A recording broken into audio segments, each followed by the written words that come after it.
Thanks, guys. Hey, I'll tell you what, for most people, probably they hate public speaking. I absolutely love public speaking. What I hate about public speaking is that lull where you have to kind of wait to be introduced. That's probably the worst part for me. It's just like, I know like Tony Robbins comes like jogging out and he's like, yeah, he's like high-fiving. When you come to a conservation district conference, it's not the same level of excitement, so we're going to try and introduce some excitement, but you're just sitting there kind of waiting. And I asked if I could do some pyrotechnics, and apparently there's some sort of fire marshal code that doesn't allow me to have fire spewed from here. But I am in the dubious distinction, Steve, can we flip the slides? Thank you. I am in the dubious distinction of trying to inject a little bit of energy and fight the post-lunch coma. I moved your tables.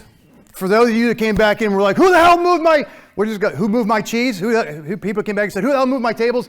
That was me. One is for the appearance on the video to make it look like it's more crowded, but also for the folks that the table back there, you guys are like the kids who got on the bus, like the bad kids who got on the bus and sat in the very back, and then the bus driver called you up to the front. So that's essentially what I did. I'm the bus driver who pulled you up to the front.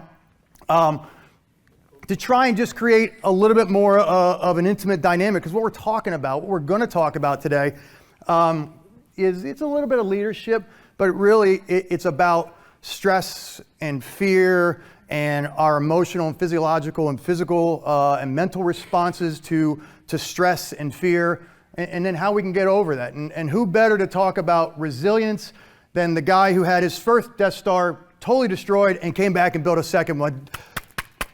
No, I'm the only one? Okay, I'm the only one cheering for the dark side. All right. Anticlimactic pause. Am I not hitting the... Oh. So, here's my first commitment to you. You are a government or quasi-government organization. You are a government employee, so I get that PowerPoints and bullet points and things like that are part of any presentation. I worked in the federal government for 16 years. I've been in the military for 25, going on 26 years, so I know all about building the worst, most boring PowerPoints you've ever seen. Here's my metric as a public speaker. If your heads go down and come back up, I understand that you are nodding in agreement with me, that I have made some sort of mental or emotional connection with my message. If your heads go down and stay down, then I've quite literally killed you or put you to sleep by PowerPoint. So so I always start off with this, and I thought that quote is absolutely fantastic, right?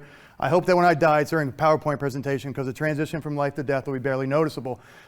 Anybody who's ever sat through any government PowerPoint or government presentation knows what we're talking about, especially coming off the last 2 years. So my metric for how well I'm doing up here is seeing your heads go down and come back up and give me some sort of symbol that I have connected with you on my message.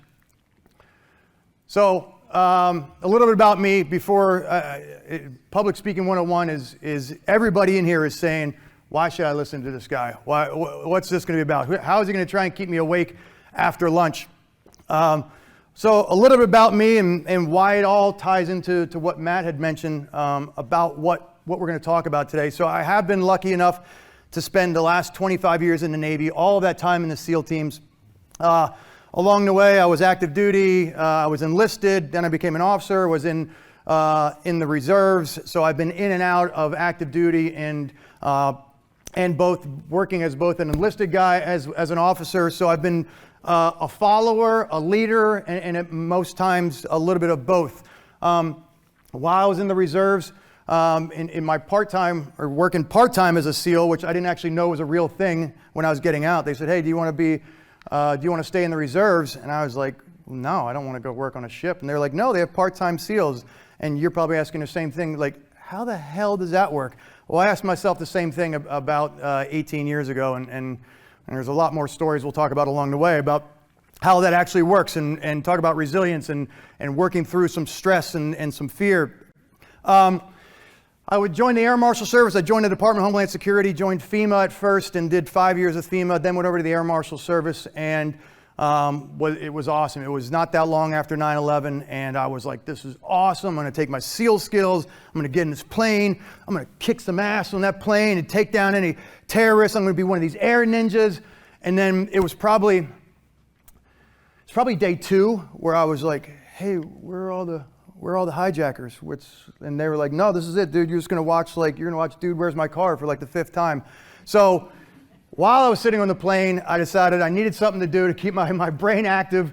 And I went back to grad school, and I was able to sit on the plane again. If you're ever looking for a job where you can get paid to do schoolwork or to do some sort of side hustle, the Air Marshal Service that's a plug for the Air Marshal Service. I'm sure they don't want me plugging it that way, but it gave me the opportunity to go back to school. Did that and did a little bit of some consulting on the side, and then decided while I was still sitting in the seat, I had some more time and I had some GI Bill left, so I went back through a doctoral program that I'm in the final phases of.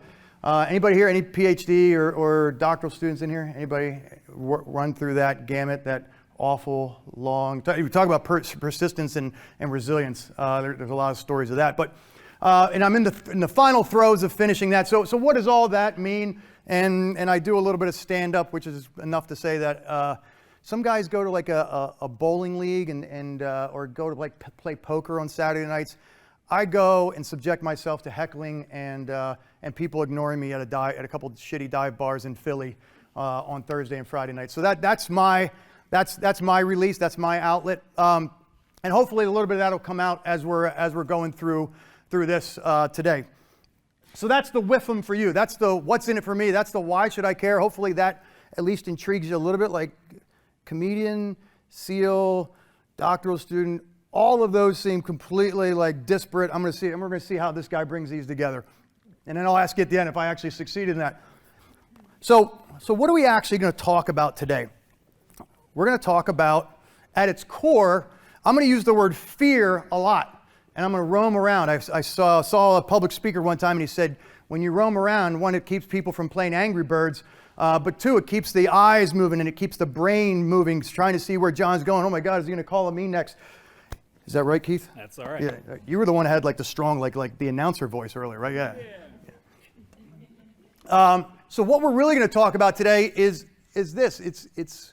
And I found this meme on Instagram or Facebook, and it really connected with me because I'm going to use the word fear a lot, but really what we're talking about is self-limitations. We're talking about what fear does to create stress and what stress does then to us, our decision-making.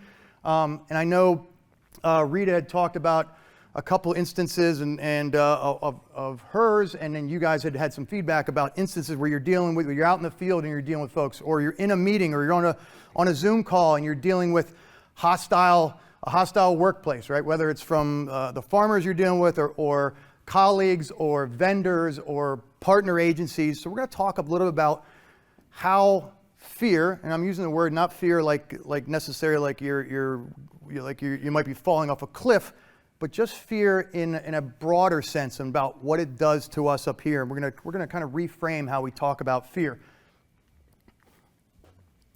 So what does fear do to us, right? It does absolutely crazy things to us. It does crazy things to our mindset, and it gives us a false sense of reality. Fear makes us believe that I'm not capable, that I can't do it, that I'm not good enough, that dinosaurs exist.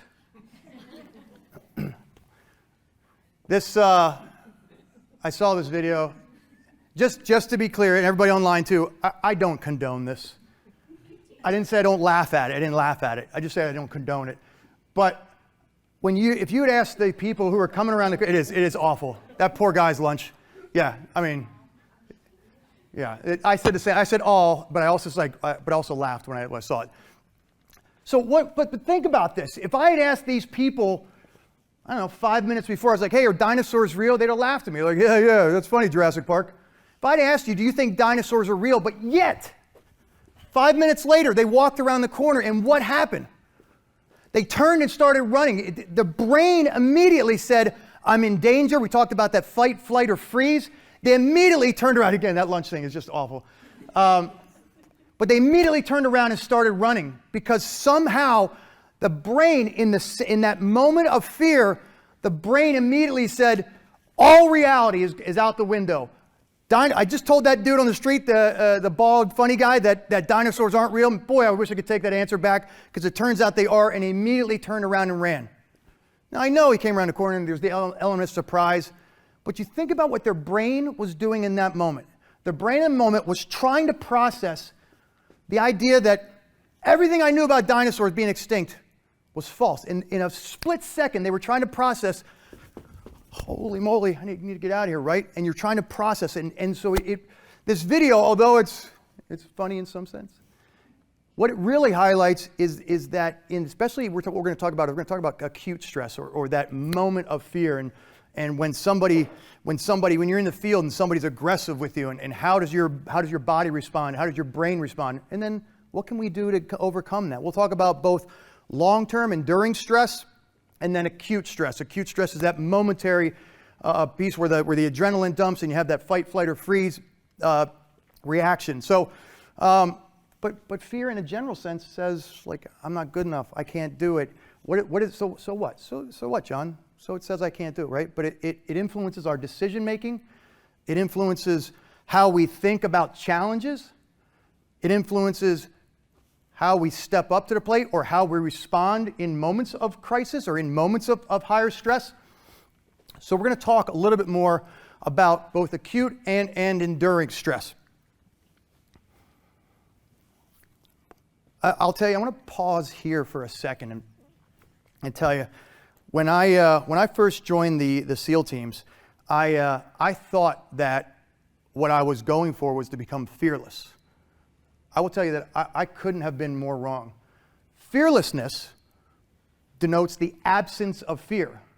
There is no such thing as fearlessness, at least not unless you're a psychopath, right? But for the rest of us in here, well, I don't know if you are a psychopath. Maybe you could raise your hand. Matt, can you see online if anybody chimed in? Raised their hand? Awesome. Yeah, thank you. But for the normal human brain, right, fearlessness is not really a possible thing. There's no such thing as the absence of fear. It's only what we do in the face of fear, or face of stress. And then again, when I'm talking about fear, I'm not talking about somebody holding a knife at you. I'm talking about the job opportunity that presents itself, or that girl that you want to propose to, or whatever it is that's influencing, as we looked on the dinosaur thing, whatever it is that's influencing your decision making, or causing that stress, or creating barriers to success or job performance. So the idea of fearlessness, I thought I was going into the SEAL teams to learn to be fearless and go on these missions, and I couldn't have been more wrong.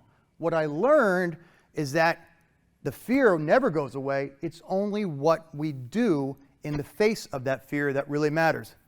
And I brought this video along. This is me getting ready to jump out of a plane. I'll tell you, I've been in the SEAL teams 25 years. I still jump out of planes, and I have a ritual that I do, because as I get to the door of the plane, and this is the helmet cam right here, what you're seeing, you can see some individuals actually falling away there, the guys ahead of me. So I've already watched these guys jettison themselves out of the plane, and I'm wondering, like, well, that was a terrible idea. And now I'm up to bat. And as I get to the plane, my brain, every time, again, fearlessness, it doesn't happen. Every time I get, I'm like, where's that fearlessness? Because I sure could use it right now, because the ground is 2.5 miles away. Boy, I sure could use that fearlessness. What I realize is that it'll never come, but it's what you do in the face of that fear. And so I get to the plane. I have a ritual, and I'm going to play it, and I'll see if you notice it.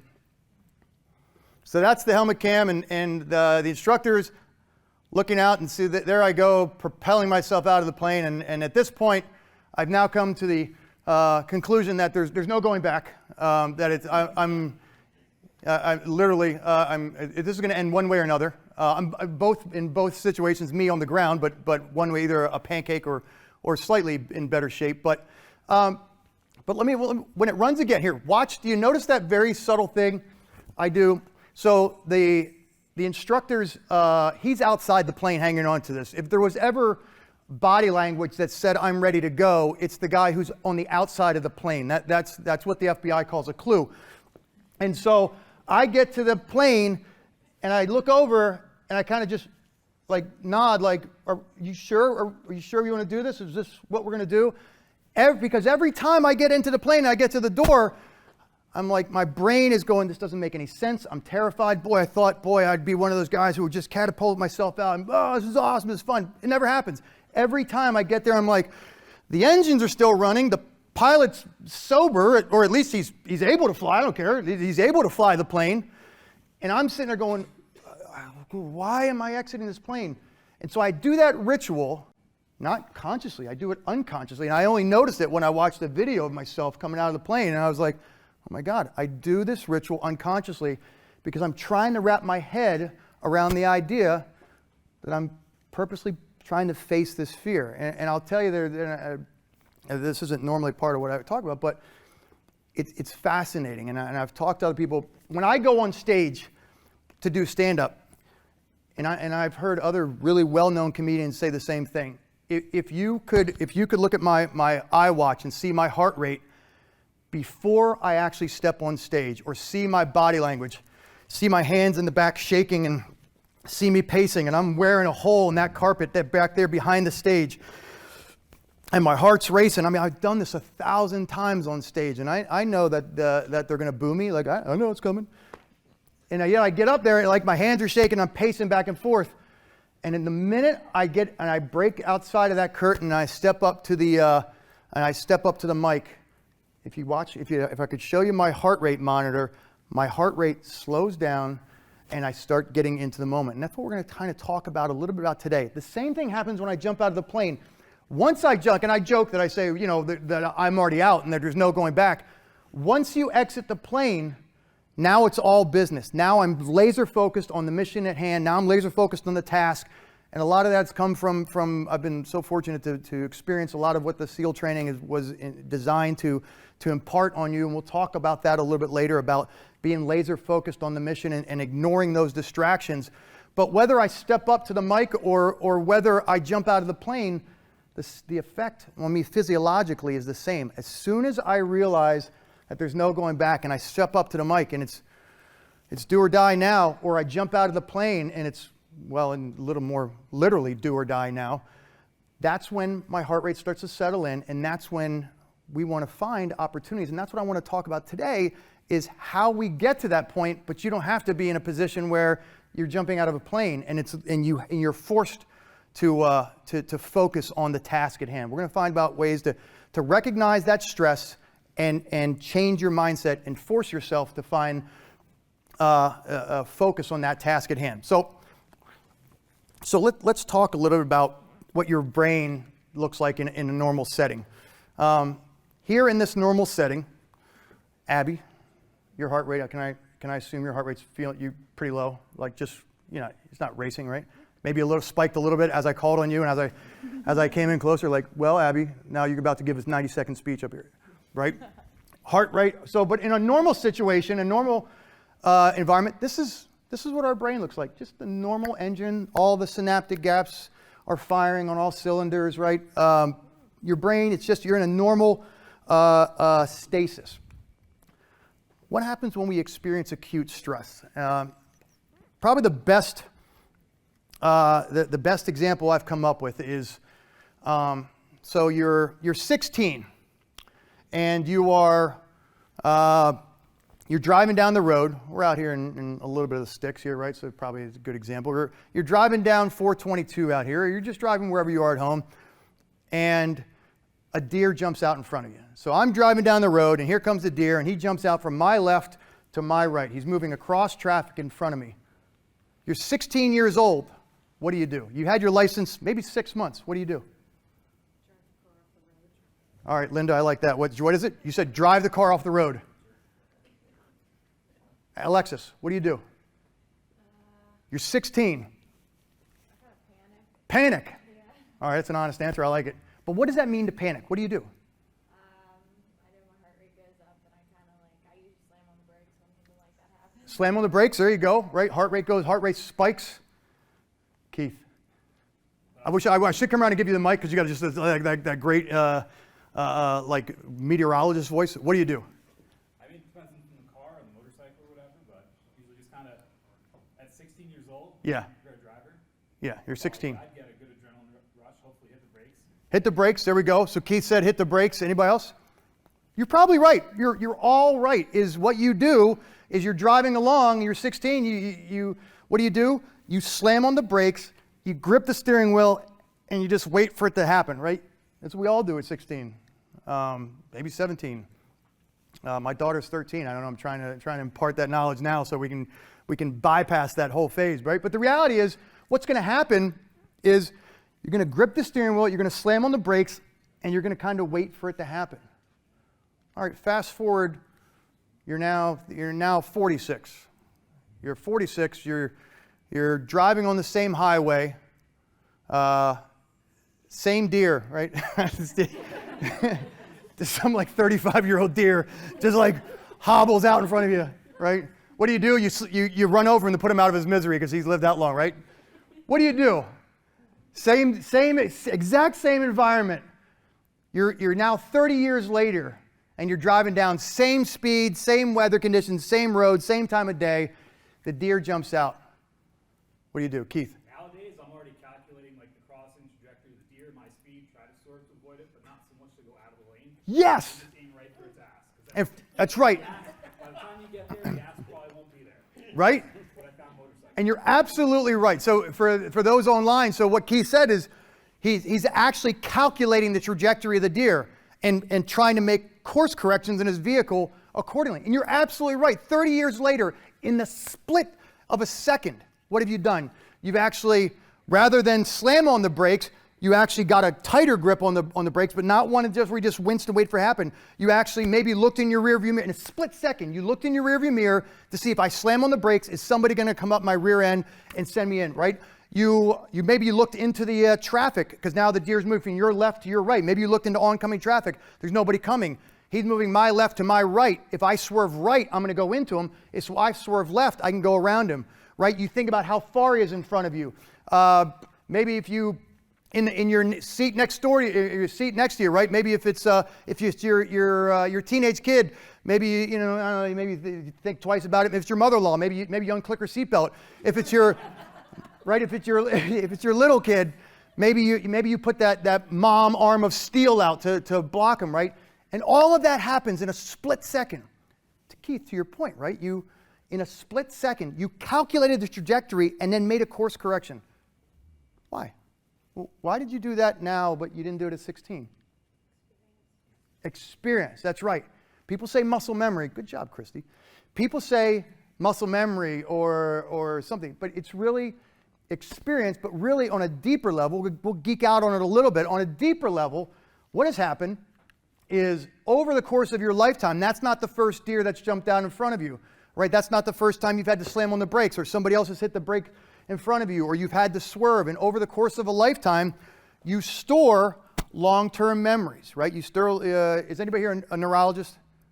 No, so I can say whatever. You store them in your flux capacitor and then your brain draws them. I don't know, it's your amygdala or something. Actually, Rita, you already talked about that earlier and I was trying to take notes. I was like, oh God, I should research this better.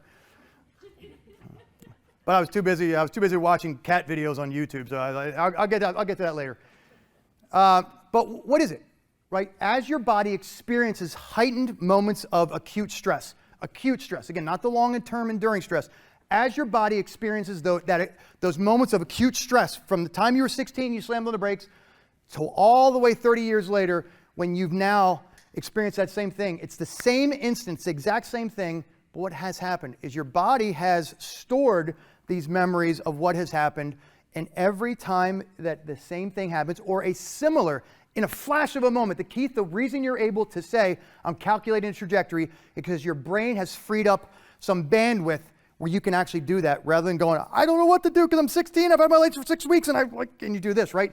Now you have freed up the bandwidth for your brain to process more data and to take in more things, like looking in the rearview mirror, looking in the oncoming traffic, thinking about the deer, thinking about how the size of the deer. Am I in my sports car, so if I hit the brakes, the front end is going to go down, it's going to cause the deer up, or in my big pickup truck, where if I hit the brakes, the deer is still going to go over, it still hit the front, right? In a flash of a second, your brain will do all these data points and calculate all these things. Why? How is that possible? Well, it's not because of just experience or because of you're smarter today. It's because that what has happened in those experiences is that your brain has stored these long-term memories from this acute stress. So acute stress is not a bad thing. And what happens is your brain, in a normal situation, the pistons are firing. Now it goes into overdrive. It reaches back into, I want to say it's the amygdala, reaches back into, so I'm going to, it's the amygdala. It reaches back into the amygdala and says, have I been here before? And the brain goes, hey dude, you got this, man. You've been here 1,000 times. You've been driving for 30 years. We got this.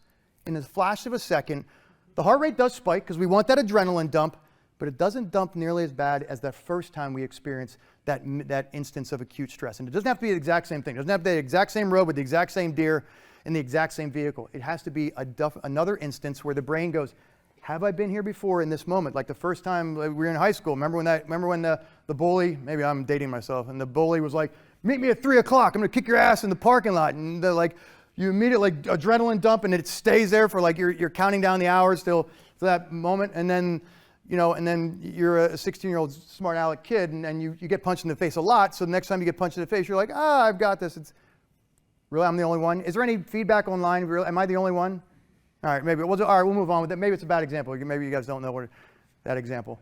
Yeah, nothing. So what happens, right? Our brain goes, hey, I've been here before. You got this. And that stress level lowers, and we're able to process and work through it. Why is that relevant to you guys? Well, if you're in a confrontational environment with somebody who out in the field, and I don't mean physically, just emotionally or verbally confrontational environment, and you go, how many of us, and we've all done it, how many of us afterwards like, oh man, I had a good one-liner. I should have gotten with that one-liner. Oh, it would have been perfect. It would have been awesome. And afterwards, you're like, oh man, why didn't I think of that? It would have been a good zinger, right? Or it would have de-escalated the situation if I had the wherewithal to say, hey bud, like let's talk about this, or let's do this, or let's approach it from this, or I would have had the verbal or the mental skills to be able to approach it differently. Well, we'll talk about how we can learn from that and what we can do to recognize what's happening to us physiologically and emotionally, bring ourselves back down to where the brain isn't going, woo, I haven't been here before, man, I'm not in a good spot. And you lose that ability, that bandwidth to be able to make the decision about how you're going to work around the deer. You're going to lower that stress level. Your aperture on how you deal with the situation is going to open up. So let's talk just about the physical changes. We'll talk about the emotional and the physiological changes. Let's just talk about the physical changes that happen when you experience acute stress. I took this picture. Anybody know where this is from? Anybody? Godzilla. What is it? Godzilla. Well, it could be Godzilla. That's the first time I've heard that. It's good, Eric. Johan, you said what? That is exactly what it is. It's 9/11, so just a little over 20 years ago. This was taken, I believe, if I caught the caption correctly, just as the second tower hit. And when you talk about what happens to you physically, and really physiologically, what happens to you when you're experiencing acute stress. So what causes acute stress?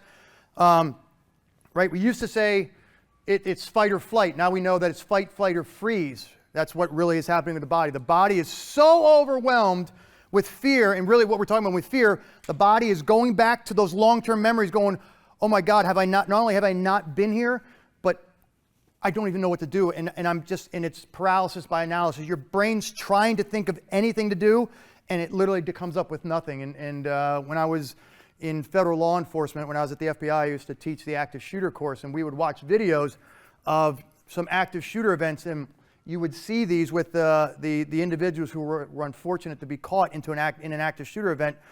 They're so overwhelmed with fear that rather than, what you guys have all probably been through some active shooter training, right? What is it? It's run, hide, fight, right? Run is, it's fight, or that's the flight, right? So run, hide, fight, you'll see people that literally just stand there, and it's some unfortunate videos. The one in the Vegas shooter, there was a number of videos where people there's bullets coming down and people are just literally frozen in fear. So recognizing that, that's what's going to happen when we experience a heightened level of stress. Again, maybe the kind of stress you're experiencing out in the field is not the kind of stress where it's going to cause that freeze, but maybe it's enough that it's going to close that bandwidth off where you're not making effective decisions. You're not maximizing your abilities and your performance in the field, in the office, or wherever you find, dealing with your teenage kids, whatever it is.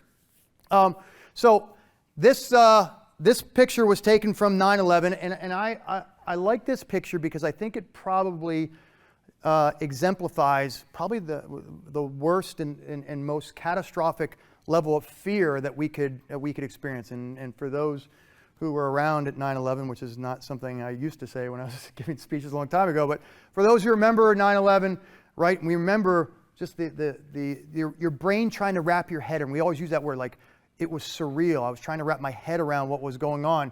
And if I had to guess, if I had to get inside the Asian gentleman's head here in the middle, he's probably at a point where his brain is experiencing the utmost in acute stress response, right? So what does that mean? It means that there's a lot going on. There's just not a lot of decisions making. He's trying to get his head around that, but physically, he's experiencing absolute tunnel vision. If in fact that picture was accurate and the plane had just hit, he's looking at that fireball and probably seeing debris coming down, and it's very clear. Everything outside of that is a blur, right? So, and we'll talk in a minute, but like, okay, John, so if I'm not involved in 9/11 or nobody's trying to punch me in the face, well, why is this relevant? We'll talk about even in any situation where you're experiencing a heightened level of stress. If it's the deer, when the deer's running in front of you, you probably see that deer's hind legs more clearly than you see anything else, because that's what your brain is telling you. This is the most important thing. That's what's causing you, that's where you need to focus your attention. I'll tell you, I had a gun pointed at me one time years ago. I can tell you exactly, the barrel of it looked like one of those old Elmer Fudd guns because it was about this big. It wasn't, obviously, but my brain saw it and it was about this big. But I remember the metal, like what it looked like on the end of the barrel of that gun, because, and hunters, you may have had that same thing. You take your tween-age son out hunting and he turns around and swings that thing. You're like, oh, you see the pointy end of that muzzle, right? How big is the barrel of that gun? Why? Because your brain gets that tunnel vision, because your brain says everything else doesn't matter. When I'm driving the deer or somebody's threatening you or there's whatever it is that's causing you to have fear, your brain says everything else doesn't matter. The only thing I need to focus on is that thing that's causing me the stress.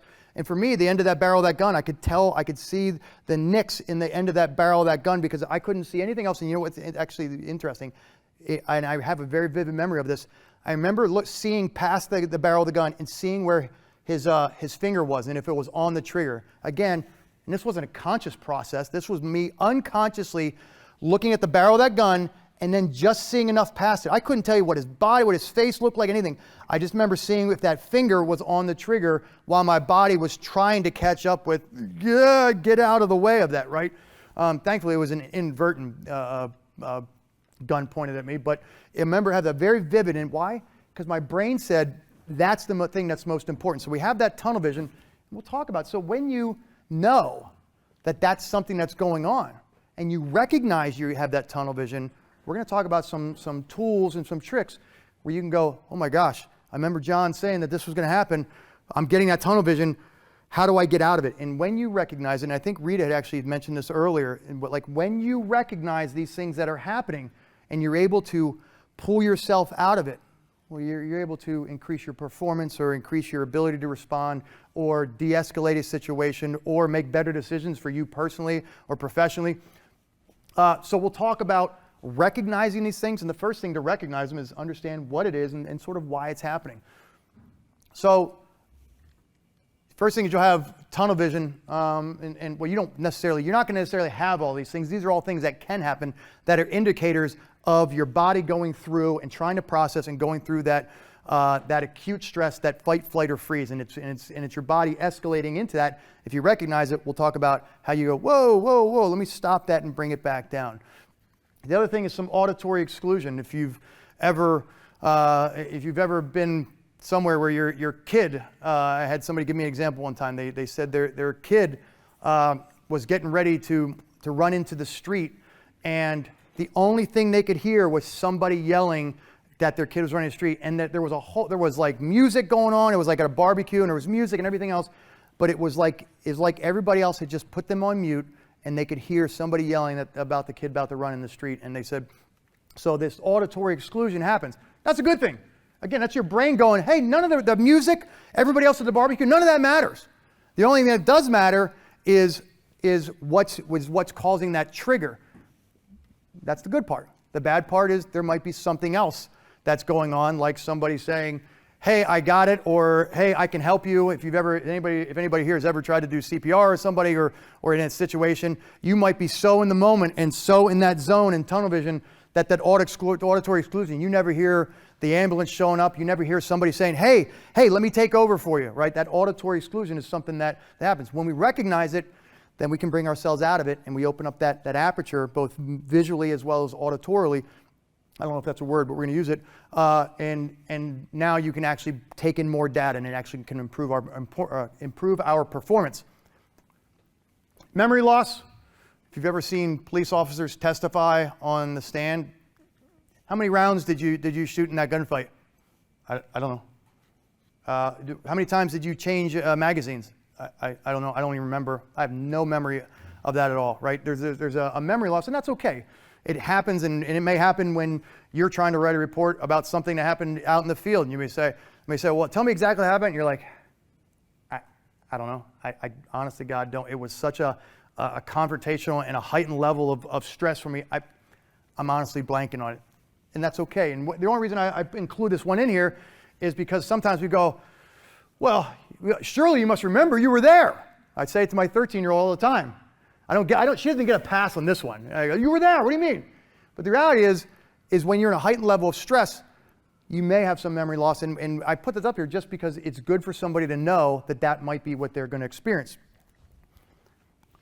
That slowed perception, the gal who told me about her kid running into the street at the barbecue, she said, I knew I was running like I was Usain Bolt getting across that grass, but it felt like I was moving in slow motion. I could see other people running to get my kid before he stepped out into the street, and I was moving in slow motion. So there's that slow, what's happening? Your body is your brain is hyper recording the events that are transpiring, but it seems like you're moving in slow motion. Again, it's something we recognize. So if you're in a moment and you start to, that's higher level acute stress, but when you're in that moment, you start to see that slowed perception events. That's a clue, like, hey, I need to slow my heart rate down. I need to take a pause and bring myself out of what psychologists have called that code black, or what they call vapor lock. You'll hear the word vapor lock, where they just kind of go in and they just can't make a decision, or they can't get themselves out of that zone. And then the last thing that I'll just talk about in the physical changes is a loss of fine motor skills. If in fact you are in a situation in the field where you're experiencing heightened level of stress, and everybody here has a different cause, different experiences, different standard, both overtly and not, about what causes acute stress. Everybody here has had different experiences in life. So what somebody simply saying, Abby, get off my property, that might be enough for Abby to experience a significantly heightened level of physical and emotional response, whereas somebody else might be like, oh, this is my 10th time, or that's old hat to me. So we all have a different level. The point is recognizing these things happen and then being able to mitigate them. So the loss of fine motor skills, why is that important? If you're, one is it's an indicator of how the body is starting to change its physiology to focus on fight or flight.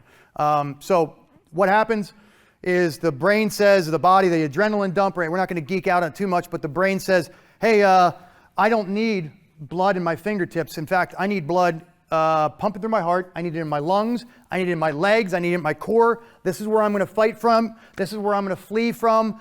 I need my lungs. I need my lungs hyperoxygenated, so it pulls all the blood away from where it doesn't need it. It pulls it away from the toes. It pulls it away from the fingers. That's awesome, because now your body's moving the blood to where it needs it, to the fight or flight, or to deal with a confrontation that you might be dealing with in the field. That's the good part. The bad part is that you might need that fine motor skill.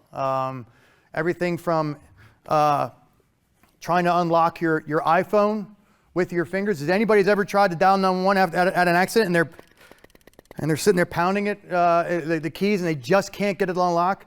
Might be because of that heightened level of physiological response, that physical, the body has moved its blood away from your fingertips. And we'll talk about this in a sec. You don't just go, okay, well, I guess I don't get to dial 911.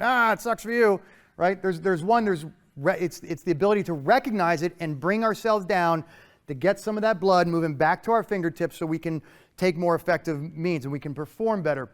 By the way, while I'm here, does anybody know how to call 911 from a locked iPhone? This is totally off script. Anybody know? You can hit the lock button. 5, or was it? Yep, there you go. And be sure to cancel it when you're doing a demonstration. Stop calling. Yeah, if you hit the lock button 5 times. You can also do Siri, and you can actually, anybody have Siri on right now? I don't want to say. I've done this demonstration before, and I was like, you can say, hey, blank, call 911, and then somebody was like, is sitting in their pocket, and they could hear the operator going, hello, hello. So, yeah, lesson learned. We don't do that demonstration live anymore. I was totally off script, but that's like one of those good, like, if you take nothing away from this today, you learn nothing else, you will now know how to call 911 from a locked iPhone. But that loss of fine motor skill, so right, the body pulls its blood. Interesting factoid, the sphincter muscle stays closed in a normal state of being, right? So the sphincter muscle stays closed because there is blood to it. When you experience a heightened level of stress, the body pulls its blood away from places it does not need, including the sphincter muscle. That's when you have, well, yeah, right? So if anybody ever says, oh my God, you scared the shit out of me, you can say, technically, I caused your body to reallocate its blood resources, and that's what happened. That's as good as the jokes are going to get. So if that one didn't get you, it's literally all downhill from here. Matt, how am I doing on time? Okay. Because my 911 call, like I'm probably 20 slides behind where I'm supposed to be. All right, so let's, in the interest of pushing through, let's talk a little about, so great. So now I know what happens to me physiologically. We talked a little about the fog, that fog of war slide really talks more about the brain and the fog and what happens and the inability to make decisions. One of the examples I use, so you don't just go, okay, so what? Hey, great speech, John. Now I know that my body's going to experience like heightened levels of stress, and well, good luck to me. No, what we can do is one is, I'm dating myself with this. The NBC. What was the NBC? Like the little thing. Remember when we were watching G.I. Joes as kids? Anybody? You got a little bit of gray hair. You purely like. G.I. Joe. I remember that. Oh, you remember that? Oh God, I thought you were my same generation. All right. Anyway. For those of you around in the 80s, we used to watch and they said, knowing is half the battle. That was it. So I'm sure somebody online is probably screaming at their computer like, geez, John, knowing is half the battle, right? So thank you. Thank you, mystery chat. Yeah. Thank you. Yeah, that was it. That was the clincher. You got to appeal to all generations. I'm going to talk about Snapchat in a little bit. For the young, actually, I'm kidding. I have no idea about Snapchat. I don't think there's too many Gen Zs in here. I think they're probably okay.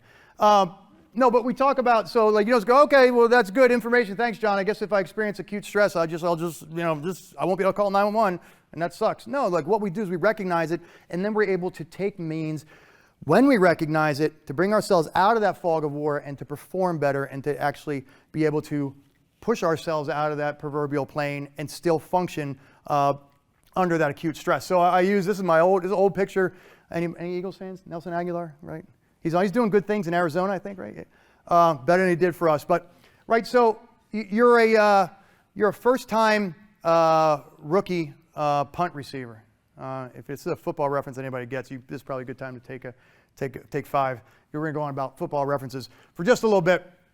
But you're a first-time punt receiver, right? And that ball is coming hurtling towards you. What do you see? Probably experiencing a lot of what we saw with that video, right? little bit of auditory exclusion. You don't hear the hecklers behind you. You don't hear the people cheering for you. You don't hear the coach. You don't hear the other linesmen who are like, hey, follow me. I'm going to create a path for you. The only thing you see is the thing that's causing you the stress, and that's that ball that's hurtling towards you. You probably have some loss of fine motor skills, right? The blood is pooled where it is. So it's not just in moments of where your body is threatened. It's in all manner of acute stress. Whatever it is for a rookie punt receiver, it's the first time he's playing in the big leagues. I don't care if you played Division I college football for 4 years. The first time you're in the big leagues and that ball is coming towards you, you're losing some of that fine motor skill. You don't see anything else. You're not looking for a route. You're not looking to see how you do it. You're seeing that ball coming down. Fast forward, that veteran punt receiver, 10 years in the league, what's he see? That ball's hurtling down. He's already looking at his routes. He's seeing where it is. He's making a last-minute decision whether he's going to wave off for a fair catch. He's hearing other guys call out to him, hey, run to the left, follow me. There's a route. We're going to run this route to the left, right? So what's happened? Over the course of that time, he's gained the experience and logged those long-term memories where that stress level comes down and he's able to perform better. So it's not just moments where somebody's pointing a gun or you're in a 911 situation. It's all manner of situations where you're experiencing that height level of stress and you want to manage it to bring that stress level down. So here we go. So we're going to talk about, how much time do I got? What we're really talking about is a series of different academic theories on stress management, stress inoculation. So exposing yourself to heightened levels of stress. So if you have a phobia, what's one of the treatments that they do is they expose you incrementally to that phobia, and through stress inoculation, you actually lower your stress. If you have a fear of snakes, right? They expose you to in the same room as a snake or a picture of a snake, and gradually over the course of the time, they start to inoculate you to that stress. You're not immunizing yourself from that stress. You're lowering the body's physiological response to that stressor. So for the punt receiver, he's lowering his physiological response to that ball hurtling towards him, right? For cops and for military, it's the same thing. Lowering your stress response to the situation you find yourself in. There's a lot of different academic theories that support it. There's Dr. Duckworth is a psychologist out of, if anybody read her book, what's it called? Grit, the Power of something in Black Writing, and I'll have to tell you what that is. Boy, that was poor design on that slide. But if you just look up Angela Duckworth, she's a University of Pennsylvania professor, fantastic. She's absolutely just one of the smartest people on the planet in this category. But she focuses on grit, and there's a little bit of what we're talking about that is, it really ties back into that stress inoculation, building up that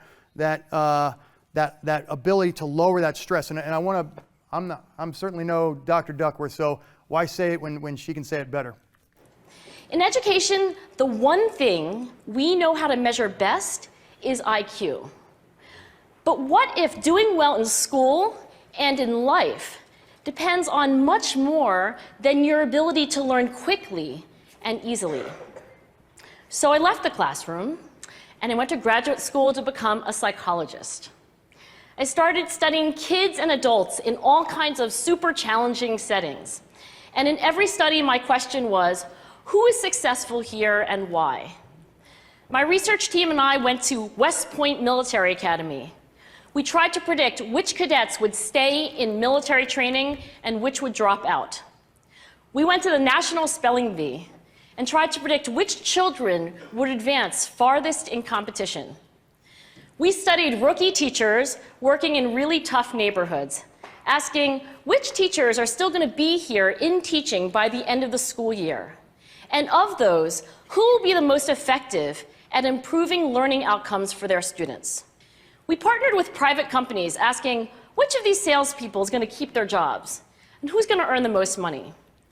In all those very different contexts, one characteristic emerged as a significant predictor of success.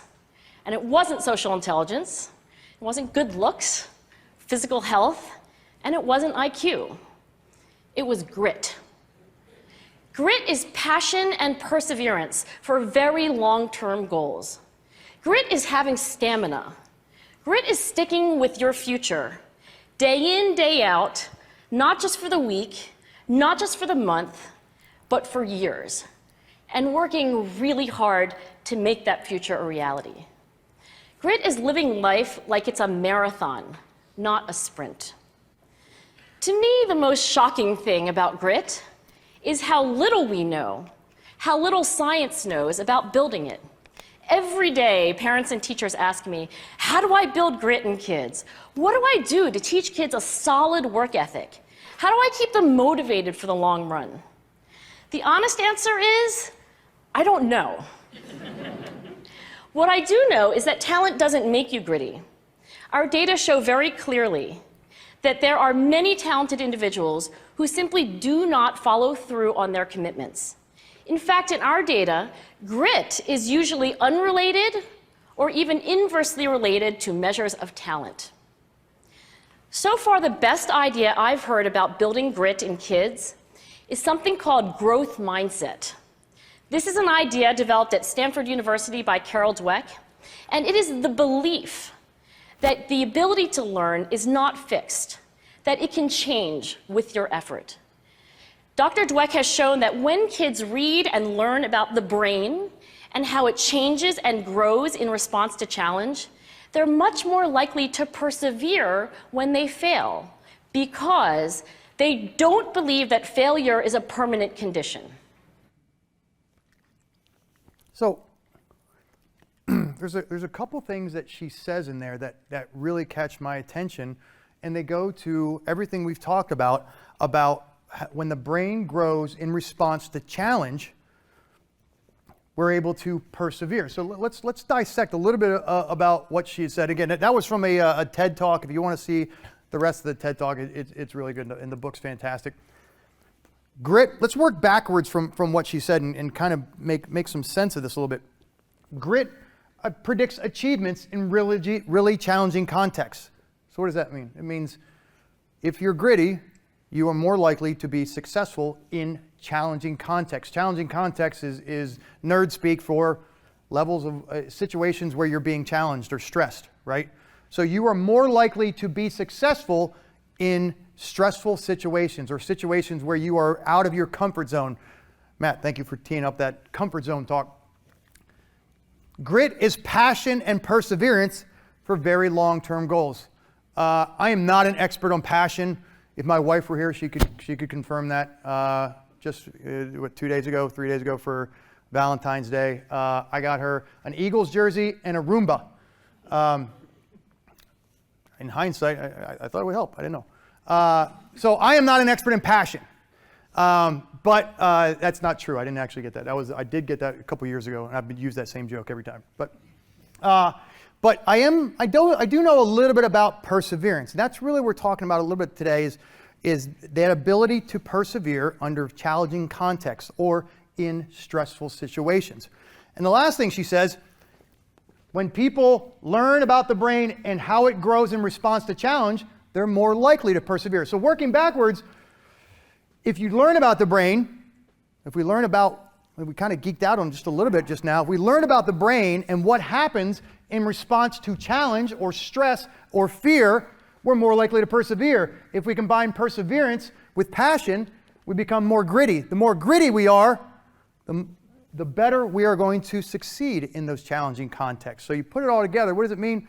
Well, if we geek out a little bit about the brain, as we did a little bit earlier, and we understand what's happening physiologically and why it makes a difference when we're 16 and we're driving down that road and that same senior citizen deer jumps out in front of us 30 years later and we make a different decision. We understand about the brain, we're more likely to persevere. The more likely to persevere, combine that with passion, the more gritty we are, the more we can persevere in not just an individual instance in your job, but for the long term in your job. And now we talk a little bit about long-term and enduring stress as well.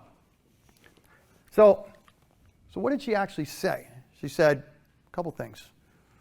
That challenges are not bad. The more we get challenged, the more we store those long-term memories. And I'm using both acute as well as enduring stress.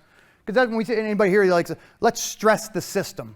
Really what we're talking about is we're stressing or we're challenging the system up to or beyond its capabilities. And that's what happens to us when we are in very stressful situations. Our body, our mind is challenged and stressed or tested up to or beyond the point where we previously thought it could go.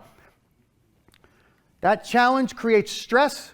The stress creates a long-term memory, whether it's acute stress or enduring stress.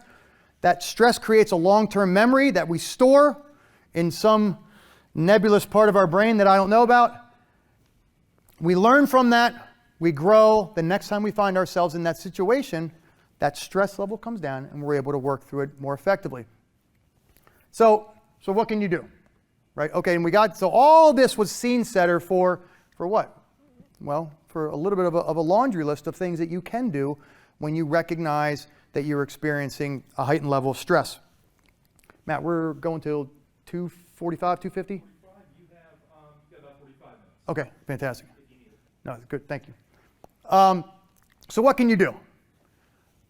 If you take away nothing else from everything I've said about acute stress and what happens when you're dealing with it, and that doesn't just have to be, it can be enduring stress as well. When you're a little burnt out in the job and you're like, man, coming out of COVID and dealing with people out in the field and dealing with the toxic work environment, man, I just, right? Or when you're in a very a singular acute instance of stress, probably the most effective thing you can do is just take a breath. And you're like, all right, thanks, genius. That was good. Good advice. But what is it? What is it really that we're talking about? Why do we say take a breath? Lauren, I want you to make your heart rate spike right now.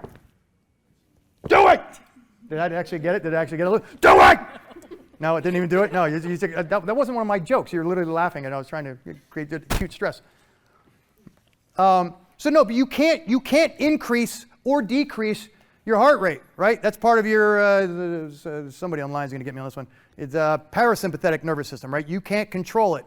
So anybody, is it parasympathetic or sympathetic? It's parasympathetic, right? I really should have read up on this before. Is it parasympathetic? Let's just go with that. It doesn't matter. We're just going to go with it.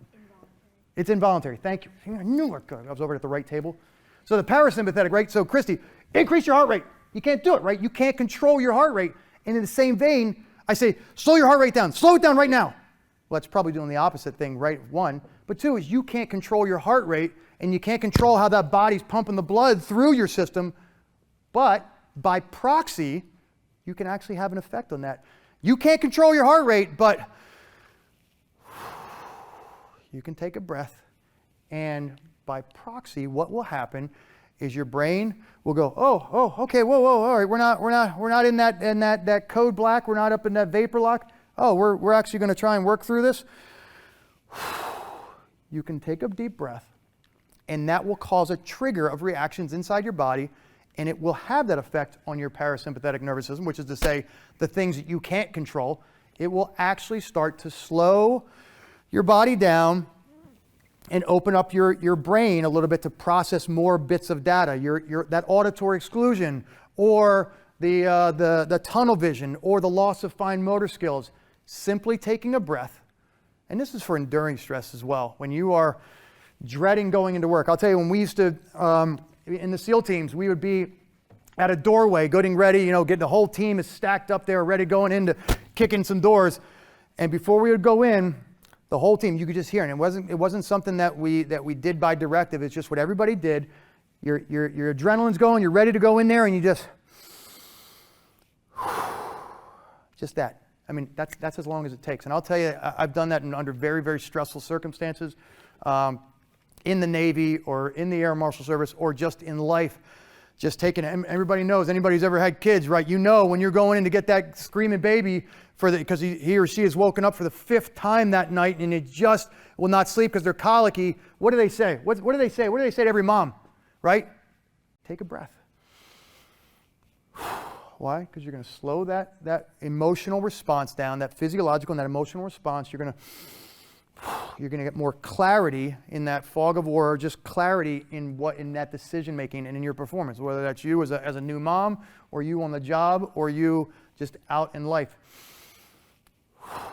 start triggering the rest of that body to go, oh, whoa, okay, all right, we're slowing ourselves down. We're going to perform better. Our body's going to perform better. Our brain's going to perform better when we can just slow it down a little bit.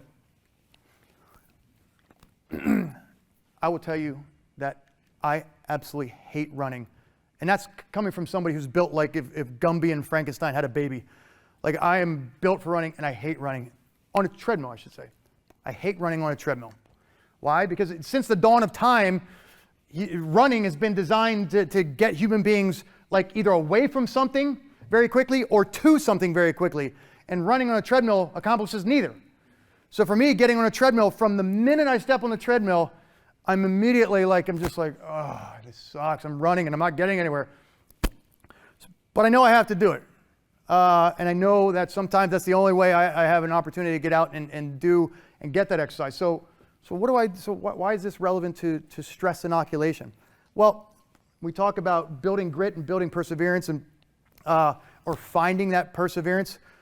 One of the things you can do, it's the same way you eat an elephant. You take one bite at a time. So the way I help manage that stress, and I'll tell you, I've done the same thing in very stressful circumstances. When somebody comes up and says, Linda, I need all this done by tomorrow. I need this report, and I need you to look at all these data points and calculate these things. And you're like, hey, boss, holy, like, whoa. What do? You feel overwhelmed, right? You feel, oh my God, how am I going to do this? Well, it's the same way you eat an elephant. It's the same way I run on a treadmill. And why am I telling you about this? Because it's important to start to condition our brain now. You don't have to wait until you're in that moment of stress to start conditioning your brain to start doing these things and start thinking this way, start shifting the way you approach challenges, not problems, but approach challenges. So for me, when I get on a treadmill, I start running. I can't think about, if I'm trying to run five miles, I can't start thinking about 5 miles because this little distance meter goes up far too slow for my adult ADD. And I need to get somewhere fast, and just running faster doesn't get it there, right? So what I do is I shift my mindset. I look at small targeted goals. From here, I would probably look at just trying to run until that hits the 1K mark. And then I would run until this hits the 4:30 mark. And then I would run until I hit the distance. And then I would look at the clock up on the wall, and I would see until the second hand comes up. And then I would run until the end of the song plays. So I set these micro goals. In the same way, it's the same psychology behind the way we eat an elephant, right? One bite at a time.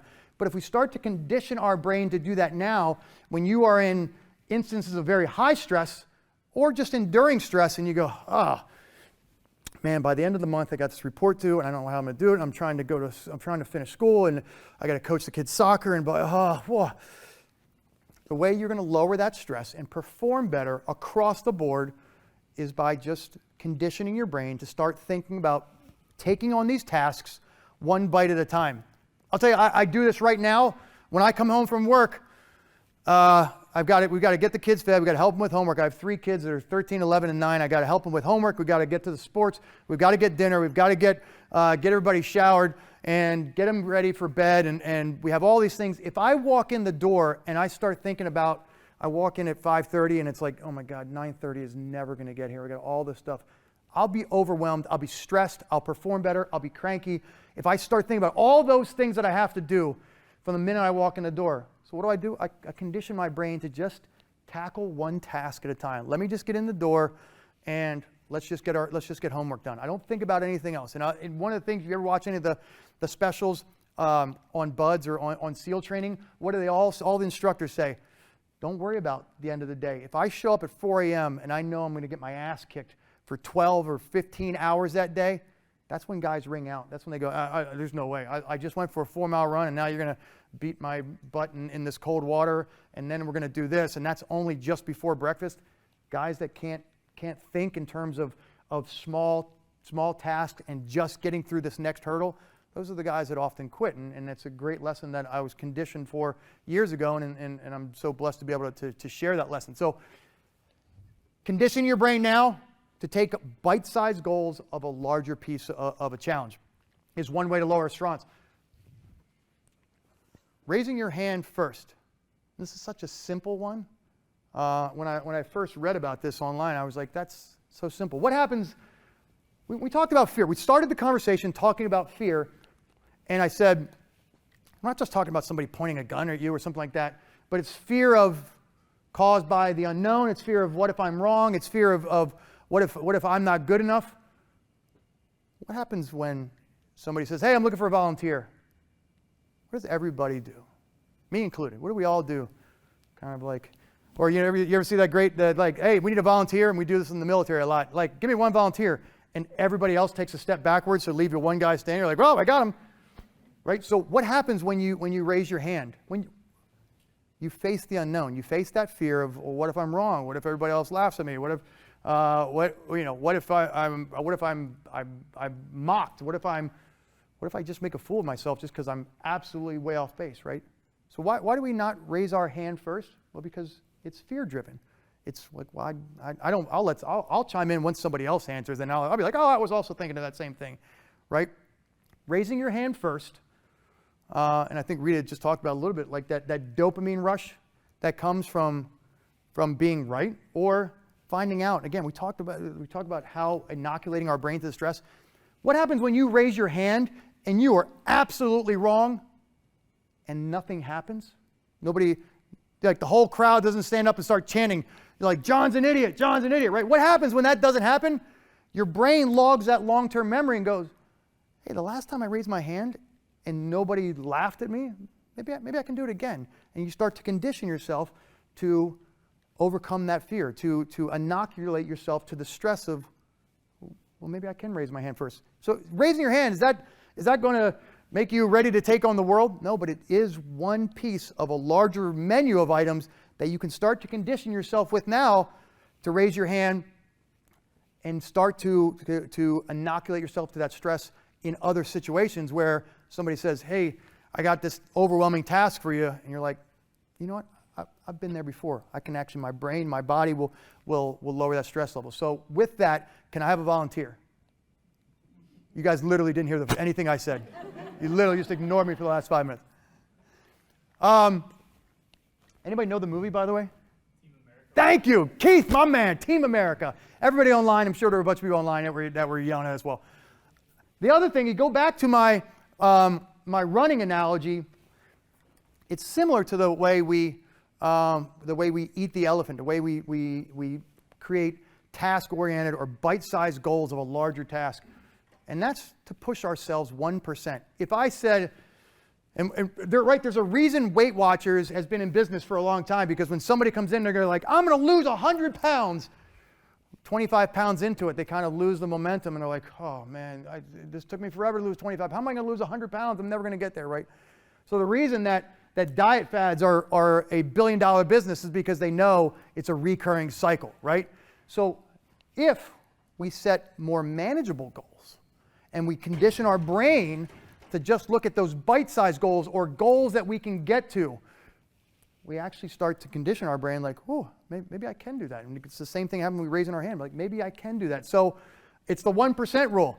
So if I'm gonna run at an incline, maybe I'll do 1.1% until my body starts to say, hey, remember when we started at a 0.5 and we're already at a 1.0? We've doubled the incline that we're running. Maybe I can do this. And what happens, again, psychologically, it's not just on the treadmill, but that kind of thinking transcends to everything else we do. So the 1% is maybe I run it at 7.6 miles per hour on the next run I do.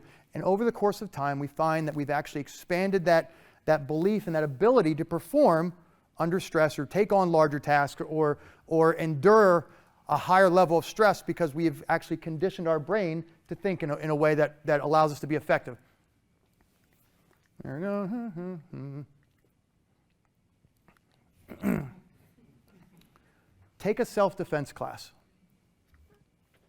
That is something you can do, and it's one of the great things you can do to inoculate yourself to both acute and enduring stress.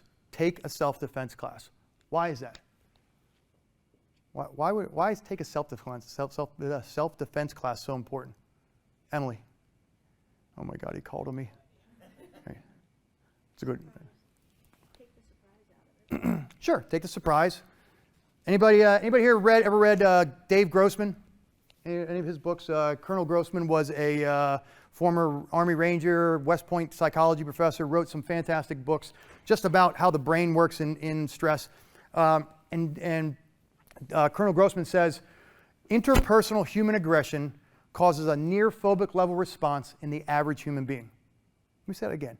Interpersonal human aggression causes a near phobic level response in the average human being. So interpersonal human aggression. If there's a tornado, if we looked outside this window and we saw a tornado coming, most of us would probably react pretty well. We'd know where to go. We'd find a good, safe place. We'd communicate with each other. We'd be able to coordinate with each other. We'd be able to work pretty well. That's not interpersonal human aggression. Yet, the threat of our safety is the same as if it was another person. A tornado heading towards this place, that's threat to life and limb, right? Yet we would react differently than if somebody came inside here or was outside the hotel with a gun or a knife or something like that, or somebody's barreling down towards you with when you're in the street. Interpersonal human aggression causes a near phobic level response. So phobic level, right? So a phobia. What happens when people experience phobias? That's where we talk about the fight, flight, or freeze. Most of the time it's the freeze, right? Interpersonal human aggression causes a near phobic level response in the average human being. So what he's saying is that one person threatening to harm or cause harm to you, or whether they're doing or threatening to it, causes a phobic level response, meaning your stress level goes through the roof, and it's the ultimate cause or stressor for the average human being. So how do we mitigate that? And that doesn't just stay here. That doesn't just go to just your ability to fight on the street or fight in your dojo. It actually, that kind of stress inoculation carries with you out to everywhere else you are encountering stressors, whether it's in interpersonal confrontation out in the field, or just at work, or just managing stress. So if interpersonal human aggression causes a near phobic level response in the average human being, then the way we can help inoculate ourselves to that stress and condition our brain to manage all stress is by minimizing and lowering that stress level to interpersonal human aggression. And I'll tell you, I'm not like some jiu-jitsu expert or MMA guy. I don't care if you do or don't. But the science supports the idea that managing and being able to take a punch or be able to lower that stress level from interpersonal human aggression has exponential benefits in terms of being able to manage stress in other aspects of your life.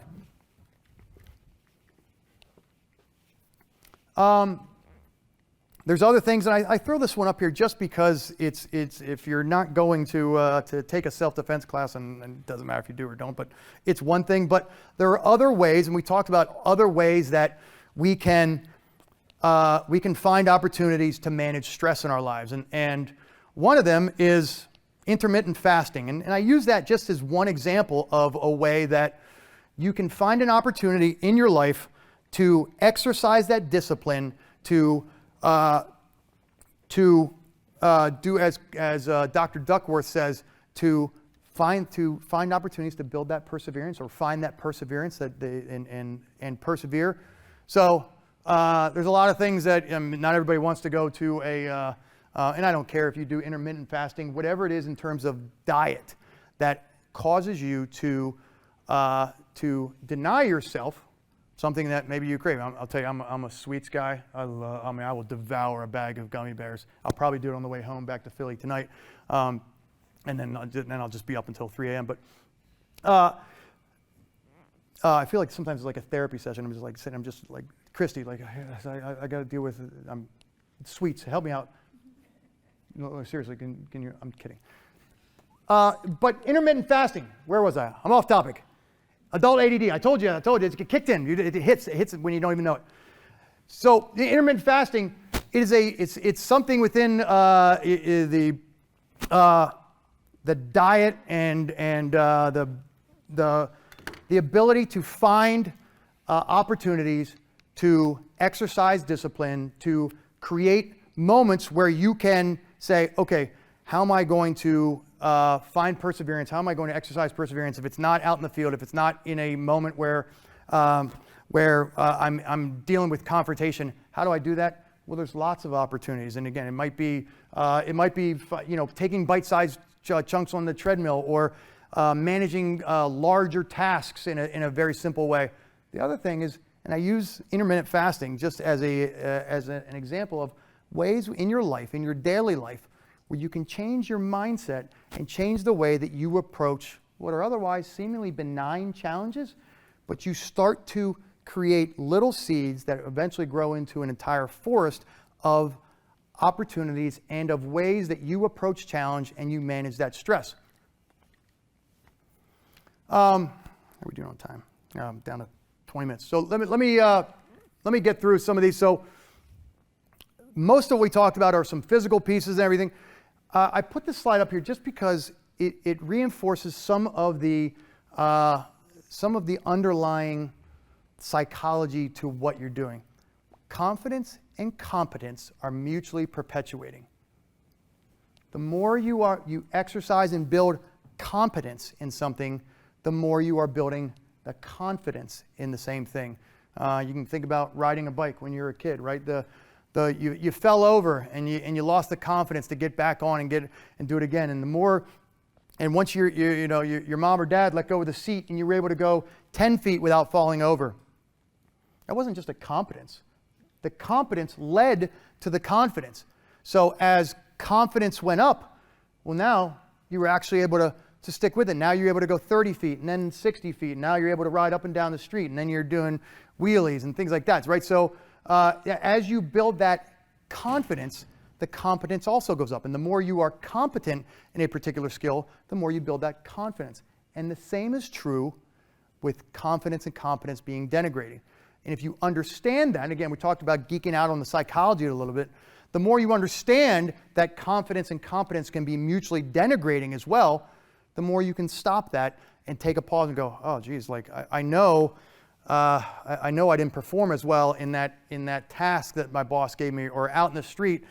And now, if I go back into that same situation, I might, you kind of get in your own head's trash, right? You start to get in your head space and go, what's really happened is you denigrated your confidence, and your competence will suffer as a result. So recognizing that, Dr. Duckworth said the more we learn about the brain and how it grows in response to challenge, the more we recognize that confidence and competence are mutually perpetuating or mutually denigrating, the more we can stop it when we sense that denigration occurring, when we sense that we're, oh man, I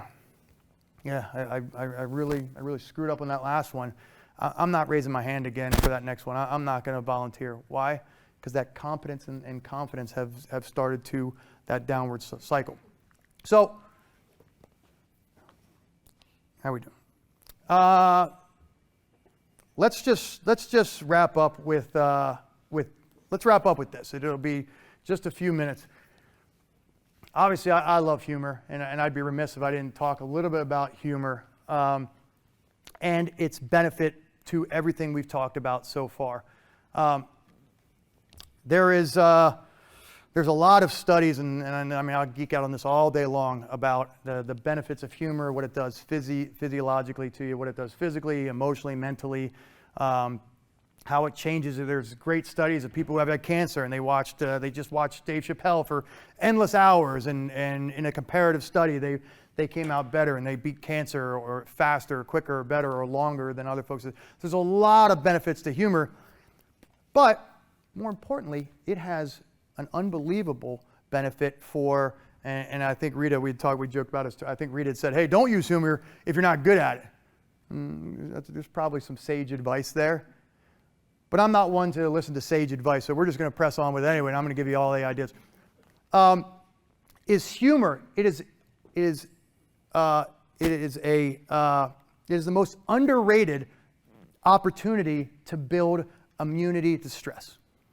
Like, we think of humor and just laughter as just something that's nice to have.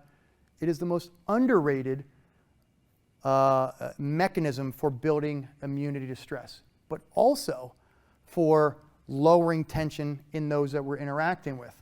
And I use just some examples of how humor has helped in my life, and how I've actually just not found it, but deliberately exploited it to use it for my benefit. So Again, I talked about running long distance. I'm not a fan, but because I make a series of poor life decisions, I decided, you know, I'm going to run the Marine Corps Marathon. This is in 2012. And I hadn't trained. And when I say I hadn't trained, I mean like I hadn't run more than like 3 miles in any one distance for that entire year. So 26 miles, 26.2 was going to be brutal. Like I literally hadn't trained, but I was already committed, and I told people I was going to do it, and I was like, oh, now I expect me to do it. So I knew that I had to stick with it. If you watch some other Navy SEALs that are big on social media, like you can see like David Goggins, Jocko, these guys do this kind of thing to themselves for fun. That's not me. I'm not that kind of Navy SEAL. I'm like a guy who's like, why did I sign up for this? But I didn't run, I didn't train, but I knew I had to do it. So the only way I knew I was going to get through it with any sense of my dignity left was if I injected a little bit of humor in it. So people write things like "Go Karen" on their shirts. This was before Karen had the negative connotation, so it was actually a good thing. But people write like "Go Karen," and I was like, I need somebody, because I'm in my own head trash, right? I'm in my own headspace going, oh man, by mile 2, I'm just going to be like, just like, woe is me. I need something to build what Dr. Duckworth talks about, that grit, that passion. I didn't have the passion to run. I thought I had the perseverance, but I knew that humor would help me get through it. So I found a way to put myself in. People write funny things and they write cool things. I needed to recruit 100,000 fans to help inject some humor for about 4.5 hours while I made my way around Washington, D.C. So I hadn't trained. I had a dad bod that I wasn't actually exactly proud of. You wouldn't know it by those twigs I call legs, but the rest of me from the waist up was not. I wasn't happy, and I hadn't trained. So what did I do? I needed to find a way to use humor to help distract me from feeling sorry for myself, to help me find that perseverance. So for 4.5 hours, I ran around, all around DC, 26 miles of DC, and I had hecklers, and it was the most fantastic, whimsical, hilarious heckling I've ever had for 4.5 hours running through DC. Not only was it beneficial for me, but the people who I was running with, the people who were interacting and heckling me along the way, you could tell they were having a little bit of fun. They probably, after 3 hours of go, ringing the cowbells and everything like that, I would come by and they'd be like, oh my God, hurry up, fatty. And for 4.5 hours, it was absolutely just glorious. And it was the funnest, most enjoyable 26 miles I've ever run. And the lesson from that is that using humor as a distraction, using humor as a mechanism to help me take bite-sized chunks, to help me find that perseverance that Dr. Duckworth talks about, it was something that really, it was the crux of what carried me through. So, fast forward, that was 2012. Fast forward 5 years later, now I've gotten lazy again, and I decided to go for a run. This is down at Naval Amphibious Base in Little Creek and down in Virginia Beach. And I went for a run, and I came off that run, and I was like, oh man, I've let myself go. That was a miserable performance. I ran just shy of 4 miles in 34 minutes. And if you're not a runner, you might be like, oh, it's respectable. It's not. For a guy who's built like he should be a runner, it's not for me. I'm not a power lifter. I'm not a CrossFit guy. Running should be my thing, and I let myself go, and I got lazy. So I ran, and I was like, I need the power of humor to help me get that motivation back. So I posted on social media, and I went on Facebook, and I said, hey, I went for a run today. I ran just under 4 miles in 34 minutes. I said, I've gotten lazy. I need some of that motivation out there on the interweb to get me back on track. I said, but I don't want a bunch of attaboys. I don't want that. I want all that negativity, all that vileness that's on social media. I want you to let me have it. And I also made a caveat. I said, I don't want anybody who gives me anything positive, I'm immediately deleting. I only want that negativity, and I want to see what kind of fun we can have with this. And to the credit of my friends on social media, they didn't hesitate to come through for me. The interesting thing about what Rita said about don't use humor is my friends they didn't hold back. But there was an interesting, and again, because I'm a doctoral student, I kind of geek out on the science behind what happens a little bit. But what happened was they dipped a toe. So the first responses were just dipping a toe. Like, is John serious? Does he really want us, or is he going to be like, hey, whoa, that was too far? So what happened was the first couple responses, people were just sort of testing the water. Like, is John really okay with this? You can see that there was a couple moms. It wasn't that insulting. The turtles stampeding through peanut butter, that was pretty good. Somebody else compared me to them, and then somebody else just said, there's no way in hell. That was the first volley of insults, and I was like, you can do better. So I gave it a little bit of time, and then the second wave came through, and he said, okay, it's more like a jog. And again, we got a little bit more aggressive, fat ass. Hey, take it, I asked for it. Maybe if my wife, I was still in law enforcement at the time, and they said, I got it. They brought a little bit of my civilian job in with it. Maybe if Steph ran ahead of you and dangled a donut in your face, and that's my wife, maybe she dangled a donut. I like it. It's a kind of a cartoony reference. I get it. It's good. And what else? It's probably your big fat ego.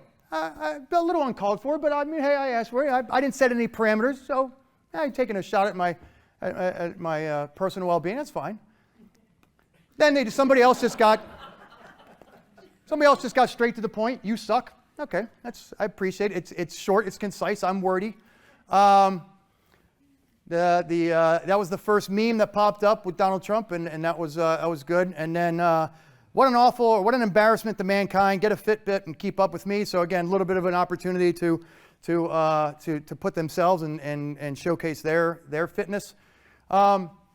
And this was what really, sea level for only 3 miles, running a road, does that even count as a workout? Now we're getting a little bit more aggressive, a little more hostile, and this is where I'm starting to enjoy. This is what I was looking for. I was looking for my friends and to create an opportunity to have some fun, and one, to help me with the motivation, but really to have some fun and find out who my friends were and what kind of depths they were willing to go to attack me. Can't you blanking run in a straight line, or maybe you're so damn fat now you list and can't run straight? I appreciate it. That was clever. You burned over 800 calories under 4 miles. Either your Fitbit is off or you really are a fatty. All right, that's pretty clever. Again, now we're starting to get a little more aggressive here.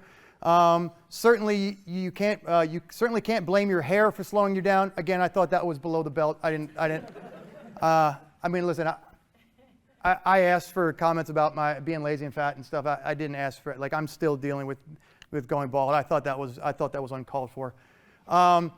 This is a Navy buddy of mine. Your route is shaped like a big fat cake-eating whale, Lieutenant Commander. Again, I appreciate that he brought together some of my various professions and our relationship, and he brought that all into one giant insult.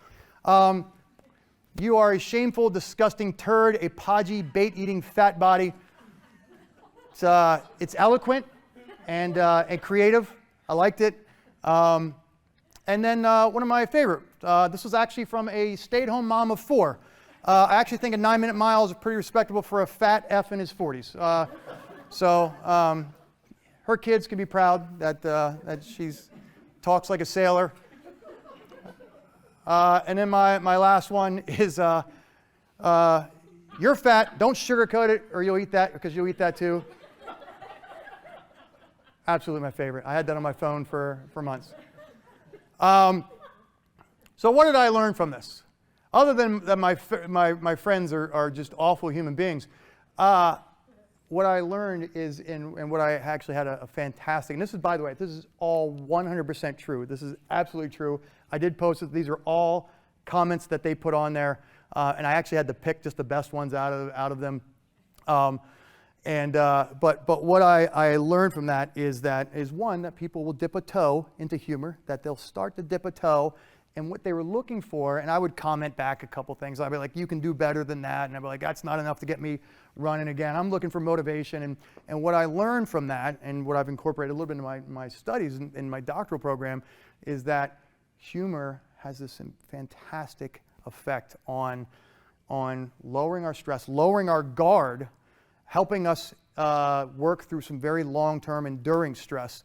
And it's really it's an opportunity, and this is sort of outside the scope of just the stress, but it's an opportunity, and I wanted to stay with these. I almost scrubbed this piece from our talk today, but I wanted to talk about it and incorporate it because some of the feedback that I heard was, well, we get out there and we're in these confrontations, and so I thought, well, the stress is definitely, when I'm out in the field, the stress piece is definitely relevant to helping folks at this conference deal with that stress. But there's another piece of it. It's that the humor. One, it helps us manage through the stress. But but humor is absolutely disarming.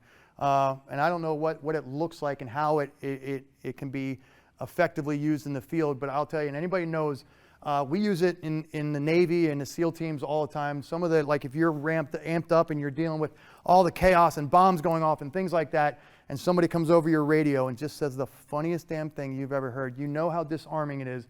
And you know how you just go, wait, what did you just, and you're like, wait, what did you just say?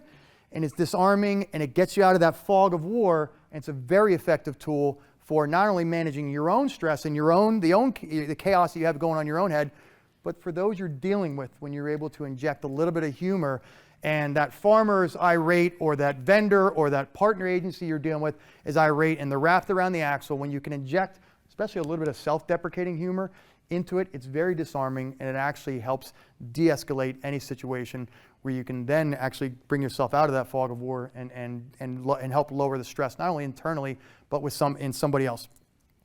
I want to skip through, I got about 7-8 minutes left here. I want to skip through, I'm going to bust through, I got through one last thing that I regret, this is a reason to invite me back next year perhaps. I have some videos about some things we did in the SEAL teams, and they're good stories. But I spent too much time in this therapy session looking for help. So I usually tie it together, and you'll forgive me. I've skipped some of the other parts, but I want to get this piece out because I think I've had people tell me that it's been pretty beneficial. Again, I use the word blessed. I've been so blessed to be where I am in this world and to experience the 25 years in the SEAL teams, and it's phenomenal.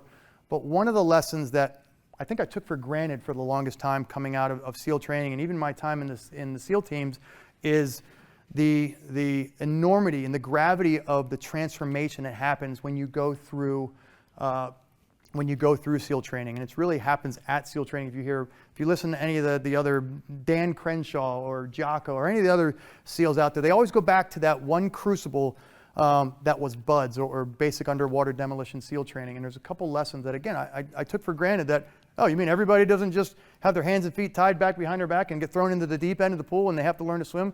And you're like, no, other people don't. Oh, well, let me tell you some of the things I've learned from that. The one thing that really stands out for me is this. And I ask people, I say, how far can you mentally swim? So it's the great lesson, and to me, there's a lot of really good lessons that you learn throughout my time in the SEAL teams, but probably the most poignant of those lessons is this. Let me if I ask you to walk out, let's go down to the Jersey Shore, and I ask you to walk out into the ocean, and I want you to walk out just beyond the breakers, past the syringes and everything else. Any Jersey Shore people here? No? All right, let's go down to Delaware. It's a little better. But in all seriousness, you go out. I want you to go out. I want you to walk out into the water, just past the breakers, just where the water's a little bit calmer. I want you to go out in the water. I want you to turn right, and I want you to swim 20 miles. How many people could do that? Not one hand? 20 miles. Well, if you're not raising your hand because you recognize that 20 miles is a hell of a long distance, you're right. It is a crazy long distance. So how many people could go out and swim 20 miles? If you're not raising your hand, you're probably recognizing that that is a crazy long distance. Just until you're done. Over one duration, you're just swimming until you're done, until you've completed 20 miles. No, this is one instance. No, this is just one. Yeah, this is not over the course of a year. Carl, I like the way you think. So why? But let me flip the script a little bit. What if I took you out in a boat and I drove 20 miles straight off land, and I said, "Hey, land is that way. I'll see you when you get back in." How many people could swim 20 miles? A lot more heads nodding, a lot more hands up. Why? What's the difference? Christy, you said you have to. What's the difference? I asked you if you could swim 20 miles parallel with the beach, and you said no. I asked you if you could swim from 20 miles out. What's the difference? At that point, it's not a choice. It's not a choice, right? And Matt, if anybody's chiming in online, please let me know. Your goal, you're chasing after something. What's the thing you're chasing after? Survival, right? Survival, the ultimate goal, right? Yeah. If we have one unified goal amongst us here, right? It's survival, right? The difference is, it's not really a difference of where you are in the water, or it's where you are in your headspace. This is what it looks like when you're swimming parallel with the beach. And this is why I think it's probably the most poignant lesson I took away from SEAL training, and it's not something I recognized until I had a chance to reflect on it later. This is what the beach looks like when you're swimming just past the breakers. There it is, right there. At any moment, Christy, you said, because you had to, right? Eric, you said the same thing, like it's survival. But when you're swimming parallel with the beach, there's your option to quit at any minute. Anytime you get tired, it's 100 yards back in, you can just quit at any moment. When you are 20 miles out, that's the view. The difference is not really where you are in the water, it's where you are mentally. So I started off by saying, how far can you swim mentally? It really isn't about, are you 20 miles out or are you swimming 20 miles parallel? And that's the fascinating part about those who finish SEAL training and those who decide to look for greener pastures. In very few instances in SEAL training are you 20 miles out. In fact, they purposely don't put you 20 miles out. They put you so you are swimming parallel with the water. And I don't mean physically, I mean in the larger scheme of the challenges that they put you in a situation where you're swimming parallel with the beach. Because anybody, Eric, you said it, anybody can survive. Christy, you said it, anybody can survive and anybody can swim 20 miles when they have to. The difference from those who make it and those who do not in SEAL training are those who don't have to be 20 miles out in order to survive, in order to find that grit, that perseverance. It's those who can put themselves mentally 20 miles out when they are not 20 miles out, when they are only 20 miles, when they're swimming parallel with the beach. It's those who place themselves 20 miles out mentally that survive, and those who exhibit the most grit. And the great thing about it is you don't have to have gone through SEAL training to learn that lesson or to experience that or find that opportunity. In fact, in very few instances in life are you ever in a do or die situation. There's always an opportunity to quit. I don't like my job. I'm going to quit. I'm going to get divorced. I'm going to stop doing this thing. I'm going to quit the team. I'm going to underperform on this objective. There's always an option to quit. In very, very few instances in life are you ever 20 miles out. Most times in life, you're swimming parallel with the beach. There's the option to quit. There it is, 100 yards away from you. You just have to give up and swim in. But those who exercise that kind of grit and perseverance that Dr. Duckworth talks about, it is those who maybe there's the beach and I just decide to swim this way. Maybe I just focus on that 20 miles down there. Whatever it is, that goal that you're going after, placing yourself mentally 20 miles out is what separates those who have the ability to persevere, to endure, to exhibit that kind of unbridled grit from those who do not. So, how am I doing on time? I am at 2:45, Matt, just as requested. If I'm a military guy. If I'm anything, I'm prompt. So I close out with this. This is a great quote from Henry Ford. And the whole time that I was talking, I tried to use the word discover, right? Or find within you. I didn't say build the grit, or build that perseverance, or build that stress, or that stress inoculation. I tried to at least say discover it, discover within you. Because what I realized from my time in the SEAL teams is that there's nothing special about me. Literally, barring some minor genetic differences, there's nothing special about me that separates me from anybody else here. The only thing that separates me, perhaps from the folks and some of the other folks in the world that have given me the ability to persevere, to endure, and to find that grit, is really sort of what Henry Ford's talking about here. It's that ability to place myself 20 miles out, to ignore those distractions, and to find opportunities to minimize that stress when I can. With that, I'll be sticking around for a little bit afterwards. You guys have any questions? Anybody online? Matt will share my contact information. I'm happy to answer any questions. Thank you guys very much. Thanks again, John, for a great presentation. For those of you in our virtual audience, if you have any questions or comments, we're going to start our award ceremony in about 15 minutes. But in the meantime, if you have anything to add, please add that in the chat window, and we'll pass that along. Stay tuned, and we will be starting again in about 15 minutes. Thanks.